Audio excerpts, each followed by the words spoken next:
going to take a slightly different path today. I wanted to share my learnings through my working career, through my life. Now, this is not obviously about all the things I've learned in my life, but certainly from a business perspective, we were asked to share what helped us to get where we are today. What would we possibly tell people or younger people that aspired to be CEOs or run their own businesses. Now, looking at the audience and some of the speakers we had before, I'm not sure that we have a saying in Australia, it's like teaching people to suck eggs, which is, telling someone how to do something when they're already really successful at it. So I'm not sure that is going to work today, but hopefully by telling my personal side, you'll either empathize or learn something on the way. Okay, so I've tried to do this in chronological order, and to get us started, let me give you some context. So I think your roots actually helps shape you during your life's journey. I come from an Australian working class, I would say very working class, single parent family. Growing up, we did not have a lot of money. We effectively only had money for essentials. What that meant was, as soon as I possibly could, I had to start working. So I started working at the age of 13 part-time in a fitness centre, a gym back in those days, and basically did anything I could, from cleaning toilets and cleaning up and closing up. But even then, obviously wanted bigger and better things, and as it may seem very surprising to many of you, I even ended up leading aerobics classes. And what was interesting at the ripe old age of 15 years old, most of my students were my friends' mothers. So that was quite an experience, I can assure you. Working there was a necessity. It helped pay for my schooling, it helped pay for my books, and if I could, I would go on field trips. But I don't really believe that I missed out. It's been said, it's interesting how many speakers today came up with the same thing, but I don't think I mixed out. Actually, I gained a lot of experience. I gained a lot of responsibility, and that led to independence. So I was very independent at a very young age, and also discipline, having to go to school during the day and work in evenings and weekends. Not to mention, I was able to buy my first motorbike at 16 years old, so it wasn't all bad. So, and it's still my single favourite passion and hobby today is motorcycling, and I've had the pleasure of cycling around most of Asia and certainly all of the Philippines, and if the Mayon volcano doesn't erupt in the next few days, I'll be riding to Bicol this weekend. So my first point, I have 8. My first point is there's no substitute for hard work, and that's why I said it's interesting how many people have said that today, so hopefully there's some truth in that. I graduated high school at 17, and I couldn't afford to go to university. I did get accepted to a few universities, but I couldn't afford at the time to go to university. So my plan was really to do what we call a traineeship, which is to join a large company that would then pay for you to go to university, and you would work 6 months and then do 6 months of study and so forth. So that was my plan. However, I was sitting around actually back in Sydney at this time in Australia, and wasn't really keen on the fact that I didn't have any money, so I effectively accepted the first job I could find, which was a small company just down the road from where I was staying, which was in the field of barcoding. Now, this is some years ago. Barcoding, as we know today, is ubiquitous in supermarkets and shops and all that. This was 1985. Barcoding was a very new area at that time, and this was one of those things that people said sometimes you luck into areas, and in my case I certainly did. I did lots of odd jobs at this company, literally everything. Taught myself computer programming, many other IT skills, and eventually moved into a role as a system analyst and became an expert in the barcoding field. So at that time in Australia, very fortunate that Coles, which was the largest retail chain, said in the next year they mandated barcoding on every product in Australia, so there was a huge boom in that space. And I was probably the second most recognised expert in the field at 19 years old, so it was pretty handy. However, it wasn't all good news, because I was earning roughly $17 an hour before tax, and I was being charged out at $110 an hour for my advice. So I wasn't that happy with that arrangement, and shortly after, the sales manager and I decided to leave that company, and we set up our own company. I was 20 years old when I set up my first company. In our second year, we did very well. Also in the barcoding field, we turned over $8 million. We employed 17 staff and had an office in Sydney and Canberra. Unfortunately, a string of mishaps brought us to our knees.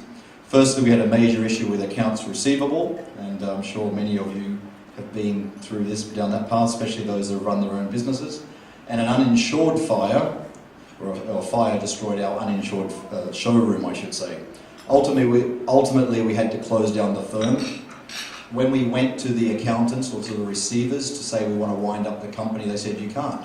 And they said the reason you cannot wind it up is because you are owed, and at that time from memory it was about $800,000, and you owe about $250,000, so therefore on paper you're a viable organisation. And unfortunately, paper doesn't pay your staff, paper doesn't pay your suppliers. So on paper it was, but you need cash. So we had to close down the firm, and that was tough. And one of the things most of you as managers will know, one of the hardest things to do is to let go of very loyal people. When times were tough, towards the end of that company, I had staff that worked for 3 months plus without pay, and they were quite happy to keep working there because they enjoyed what they were doing. So, you know, it's very, very difficult. So my point number 2, and I was warned about this when I went into business, and maybe I should have paid more attention, was get a good lawyer, an even better accountant, and never forget cash is king. So cash flow is everything. After that experience, I took about a month off, and I decided that I was going to join a large company. What I didn't say was I was actually doing university and college at night, so and I did quite a few years of attending around computer science and other courses while I was working. But at this time I decided to join a big company because I thought, you know, well, I've had a company. I thought we were doing really well. We were in Jovi's terms rock stars in our industry. I think Dun & Bradstreet at the time had it as the fastest growing small business in Australia around 1988, 89. And then it all just collapsed. So I said, what I need to do is I need to join a big company. And when I join a big company, I will then learn on the job how to run and manage a big company, because that's what I wanted to do. And I will go back and be an entrepreneur once I've mastered that. So interestingly, I still work for large multinationals, and I never went back and started my own company again after over 20 years. Anyway, the other thing that I decided to do, I was primarily in the technical field.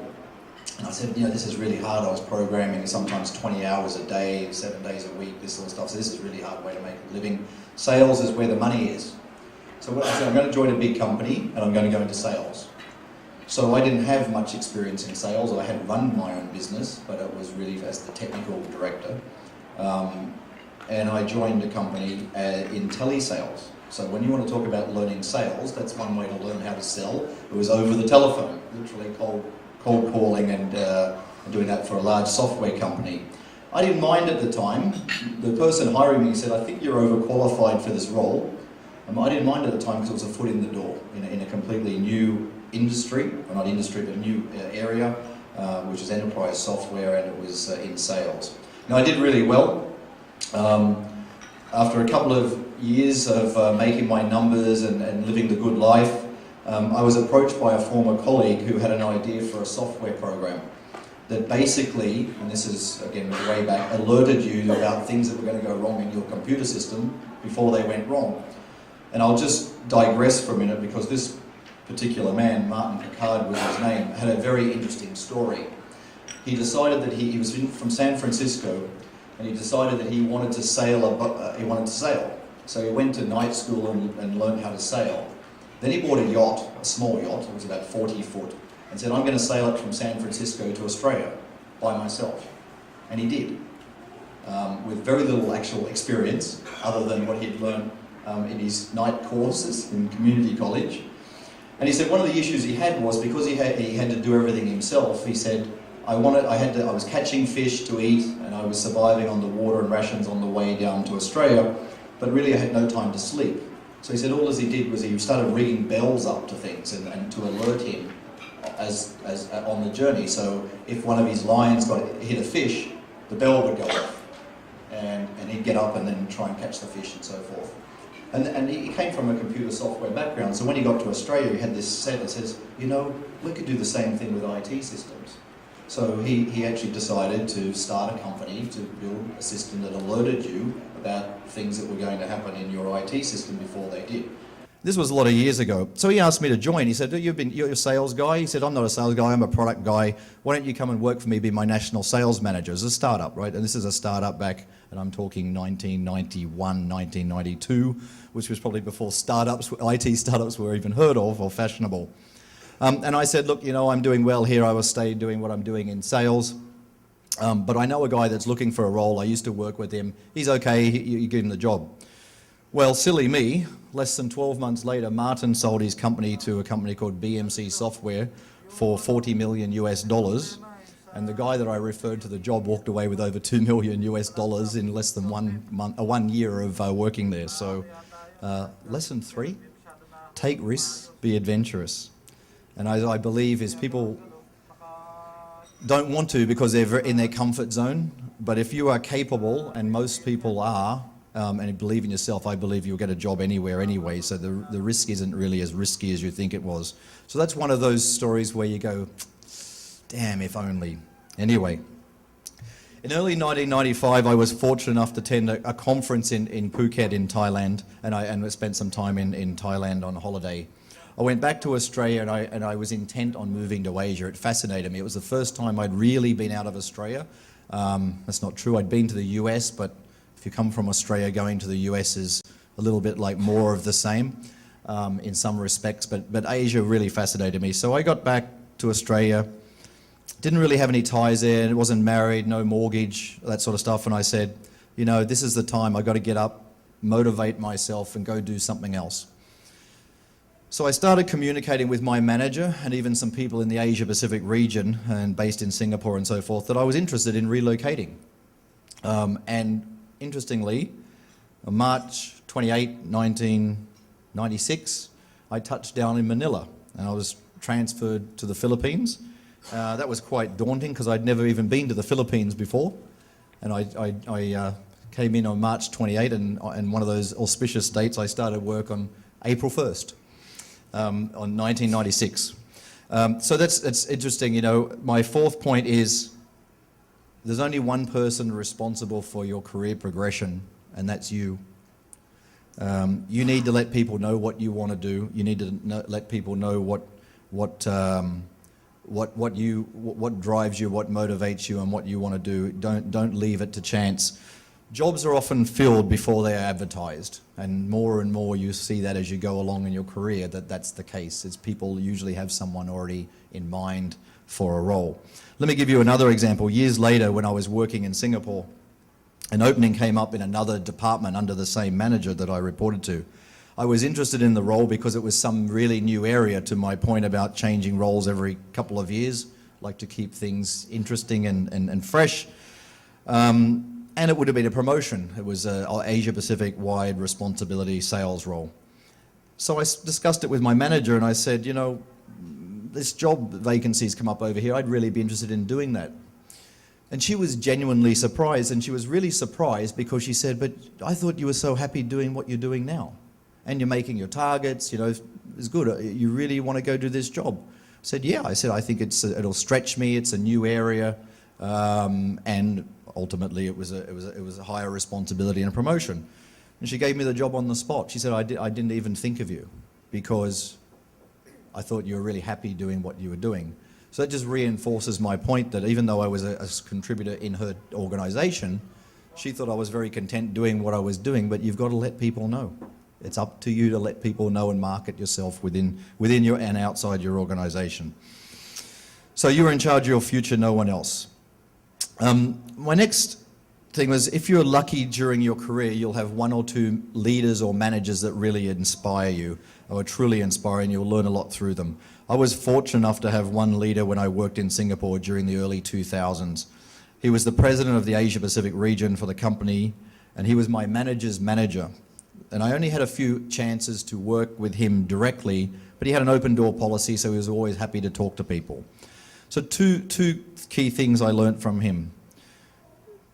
Point number 5 is go to your manager with solutions, not just problems. And I think there's a few people here nodding, right? We don't employ people, you don't employ people to come to you to give you problems and do the thinking for them. So it really, and it's not, I'm not saying it in a nasty term, but what I'm saying is you should have done your homework. You come with problems, that's fine, managers expect that. But you should have thought it through and come with some options that they can consider and you can talk through. So I think that was one thing, and he made it very, very clear that if you wanted to come to his office, made sure that you had done your homework, that you weren't just coming to complain about something, had a problem, but you had some possible solutions or some ideas and you had done some thinking. If you want to progress in an organisation, you can state the problem, but you also need to have some potential solutions for your manager to consider. The second point he taught me was a very interesting experience in my career, was how to extract more from your best people or your high potential people. This company decided to go into a partnership with a software company with a large hardware company. The two presidents of the company got together and they said, okay, Darren, you come here. This lady was Michelle from the other company. You guys have 2 weeks to put together a plan on how we can run an integrated business or almost a joint venture across 10 countries in Asia Pacific. You have 2 weeks to come back and present to the joint boards on how we can do that. That was very, very challenging. It wasn't even, to make it even more challenging, they decided to do it over Christmas. So I remember I didn't have a very good Christmas and New Year that year because we were madly scrambling, one, to understand each other's companies, because that was the first point, but also we're presenting to the board of both of these very large IT organisations. So after days of effort, not a lot of sleep, putting it together with my counterpart, we came up with a plan where we thought we could drive about $20 million of revenue in Asia in the first year. We said this would take about 10 people and cost somewhere in the order of $500,000 in terms of all costs, marketing, salaries and so forth. So it was a pretty good ROI. So we presented this to the board. Thought, okay, let's see how we go, expecting to be picked apart and everything else. So this manager turned back to me and says, you know guys, you've done a really good job on this. You've worked out a way you think you can start a brand new business partnership, generate $20 million in 1 year. Tell you what, why don't you take another week and tell me how you could do 50? So my point there is, and this has happened to me and I've used this with people as well, do you think I sort of, fell down in the corner? It's a huge challenge, huge responsibility, but most people, particularly those that are young and hungry, will charge at that like a bull to a red rag. I mean, literally, he just said to us, okay, fine. So what will it take to do 50 million? Go away and come back with another plan. And him and his counterpart did that to us continuously over a number of years.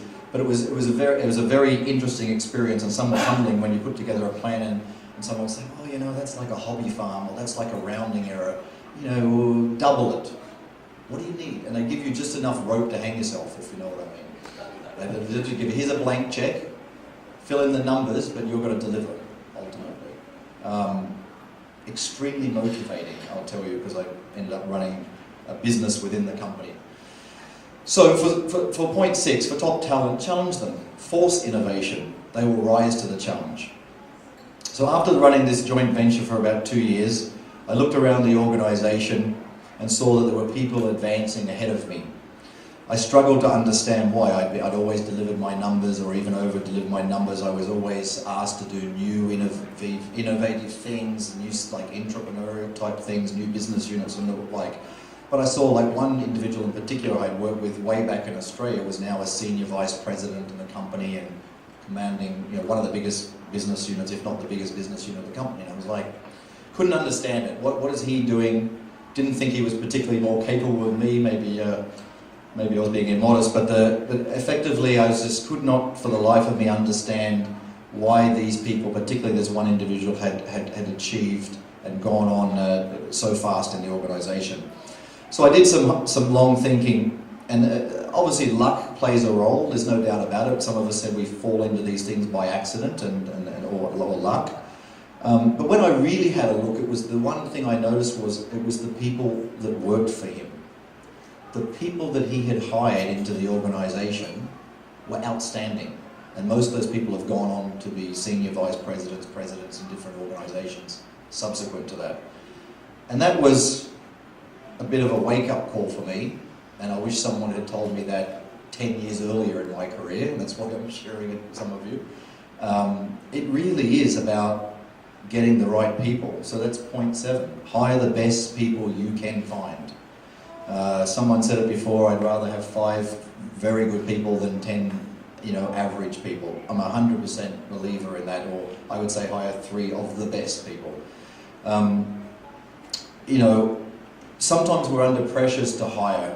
You've got quotas to carry, and particularly I've been in sales a long time. If you don't have salespeople in your team, there's an exposure to the number and so forth. So you go, look, I need to get someone, I can't find someone.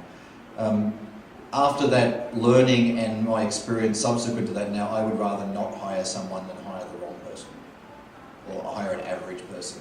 So I often challenge my managers, and it is challenging because particularly in relationship cultures, people always want to hire people they know. But I do challenge my manager. One is that person the best person in the market? Is there anyone that's better in the market that we can hire? The second thing is, and this is something my current manager taught me, I thought it was very interesting, he says, you're saying this person is right for the role. And we go, yes, I think it's right for the role. Is the person right for the role in 2017, where we're taking the business? And sometimes you go, maybe not. And he goes, okay, go find someone else. So I think that's a very important point, probably I think one of the most important points I'll make today. Someone that really covers this topic well is Jim Collins in the book Good to Great. Chapter 3 is entitled First Who Then What, and effectively talks about getting the right people on the bus, the wrong people off the bus, and then work out where to drive the bus.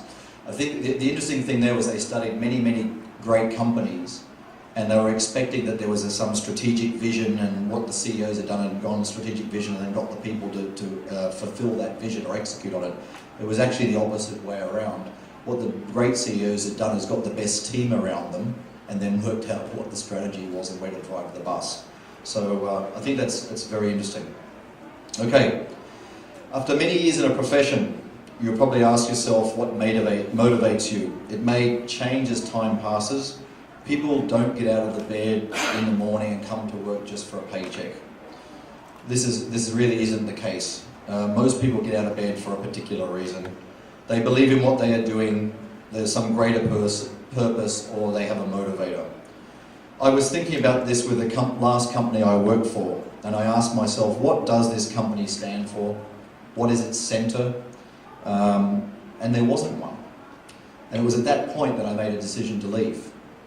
I mean that sincerely. That was the tipping point for me. It was when I just said this company really doesn't have something it stands for.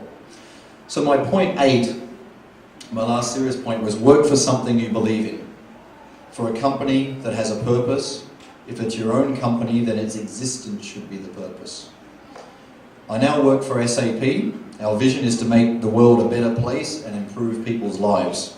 I'm good with that.